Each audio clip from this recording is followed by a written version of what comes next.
ുമ്പോൾ അശ്വതിയിലേക്ക് തന്നെ പോകാം. നമുക്ക് ONV സ്മൃതിയിലേക്ക് തന്നെ പോകാം. വേദി ഒന്നിലേക്ക്. അവിടെ ആശ്രാമ മൈതാനത്തിലൊരുക്കിയ പ്രൗഢഗംഭീരമായ വേദിക്ക് മുന്നിൽ ഇങ്ങനെ കലാകാരന്മാർ വന്നും പോയി നിൽക്കുന്നു. അശ്വതി, ഈ കലയിൽ പങ്കെടുക്കുന്നവർ എ ഗ്രേഡ് ലഭിച്ചവരൊക്കെ ഉള്ളോ? കാണികളായി എത്തുന്നവർ, ഇവർക്ക് പ്രോത്സാഹനമാകുന്നവർ, അധ്യാപകർ, ഇവരെ ഒന്നും നമ്മുടെ കൂടെ അതിഥികളായി ഇല്ലേ അശ്വതി? അജിംഷ, തീർച്ചയായും ഇവരെല്ലാവരും നമ്മുടെ ഒപ്പമുണ്ട്. ഈ കുട്ടികൾ ഇങ്ങനെയൊക്കെ ഇവിടെ വന്ന് പെർഫോം ചെയ്യണമെങ്കിൽ മാതാപിതാക്കളും ഒപ്പം തന്നെ അധ്യാപകരും അതിനോടൊപ്പം തന്നെ ഇവരെ പഠിപ്പിച്ച ആളുകളും ഇവരുടെ സുഹൃത്തുക്കളും എല്ലാവരും ഇതിൽ തുല്യ പങ്കാളികളാണ് എന്ന് വേണം നമുക്ക് പറയാനായിട്ട്. സപ്പോർട്ട് ചെയ്യാൻ ഒരുപാട് ആളുകളുണ്ട്. അതിൽ ഏറ്റവും പ്രധാനപ്പെട്ടതാണ് അധ്യാപകർ എന്ന് പറയുന്നത്. അവരെ നമുക്ക് മാറ്റി നിർത്താൻ പറ്റില്ല. അങ്ങനെ ഒരു കൂട്ടം അധ്യാപകരാണ് ഇവിടെ എത്തിയിരിക്കുന്നത്. കേരളപുരം, അതായത് കൊല്ലം ജില്ലയിലെ തന്നെ അല്ലേ ടീച്ചറെ? കേരളപുരം എന്ന സ്ഥലത്ത് നിന്നാണ് ഈ അധ്യാപകർ. ഇതാ നോക്കൂ, വളരെ ഭംഗിയായി സുന്ദരികളായി ഒരേ ഡ്രസ്സിൽ ഒരേ സാരിയിൽ അടിപൊളിയായി സുന്ദരികളായിട്ട് ഇവിടെ വന്നിരിക്കുകയാണ്. നമുക്ക് ഇവരുടെ വിശേഷങ്ങളാണ് ചോദിക്കാനുള്ളത്. ഒന്ന് ഇൻട്രൊഡ്യൂസ് ചെയ്യാമോ? പേര് പറയാമോ? എൻ്റെ പേര് ആനിജെ നെവിസ് എന്നാണ്. എൻ്റെ സ്വന്തം സ്ഥലവും ഈ കൊല്ലം തന്നെയാണ്. എനിക്ക് വളരെയധികം അഭിമാനമുണ്ട് ഞങ്ങളുടെ നാട്ടിൽ ഇങ്ങനെ ഒരു സംസ്ഥാന കലോത്സവം വന്നതിൽ.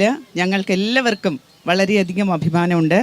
അതുപോലെ കൊല്ലം ജില്ലയുടെ ഒരു സ്റ്റേജ് എന്ന് പറയുന്നത് ഞങ്ങളുടെ സ്കൂളായിരുന്നു. ഞങ്ങളുടെ സ്കൂളെന്ന് പറയുന്നത് കൊല്ലം ജില്ലയിൽ കേരളപുരത്ത് പെനിയൽ സ്കൂളാണ്. ഞങ്ങൾ ഈ ടീച്ചേഴ്സ് ഇത്രയും പേരും അവിടെയാണ് വർക്ക് ചെയ്യുന്നത്.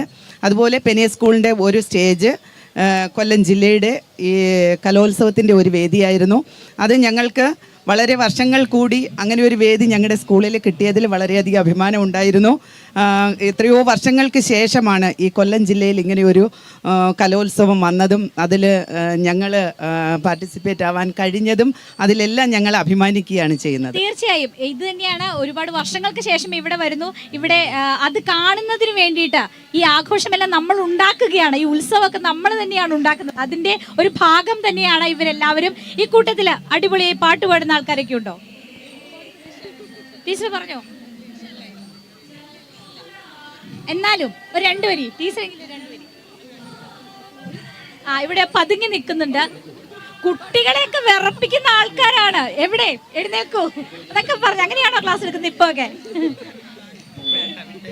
എന്റെ പേര് ആഷ്ലി. ഒരു പാട്ട് പാടില്ലേ? രണ്ടുപേരും പാടാം. എന്താ കുഴപ്പം? എന്താ മടി? ഇങ്ങോട്ട് നിൽക്കൂ. ഒരു കുഴപ്പമില്ല. പിള്ളേര് പറയും ഞങ്ങളോട് നാണിക്കാതെ വർത്തമാനം പറയണ എന്ന് പറയുന്ന ടീച്ചർ ഇത് നാണിച്ച് നിൽക്കുന്നു എന്ന് പറയും. രണ്ടു വരി എന്തായാലും പാടിയിട്ട് പോയാൽ മതി. ഓക്കെ, ഏതാ വിഷയം? മലയാളം അധ്യാപികയാണ്. ഉറപ്പായും ഒരു കവിതയെങ്കിലും ചൊല്ലിയിട്ട് ഇവിടുന്ന് പോകുള്ളൂ. പറയും, ചൊല്ലിക്കോ. മാമ്പഴം കവിതയാണ്. കൈമാവിൽ നിന്നാദ്യത്തെ പഴം വീഴേ, അമ്മതൻ നേത്രത്തിൽ നിന്നുതിർന്നു ചുടു കണ്ണീർ. 4 മാസത്തിൻ മുമ്പേ ഏറെ നാൾ കൊതിച്ചിട്ടേ, ബാലമാഗന്ധം പൂവേട്ടുണ്ണികൾ വിരിയവേ. അടിപൊളി. ഒരുപക്ഷെ എല്ലാവരും, മലയാളികളായിട്ടുള്ള എല്ലാവരും ചെറുപ്പത്തിൽ ഏറ്റവും അധികം ഓർത്തിരിക്കുന്നത് ഈ മാമ്പഴം കവിത തന്നെ ആയിരിക്കും. മിക്കവരും ആളുകളൊക്കെ വേദിയിൽ ആദ്യമായിട്ട് പാടിയിട്ടുണ്ടാവുക ഇത് തന്നെയായിരിക്കും.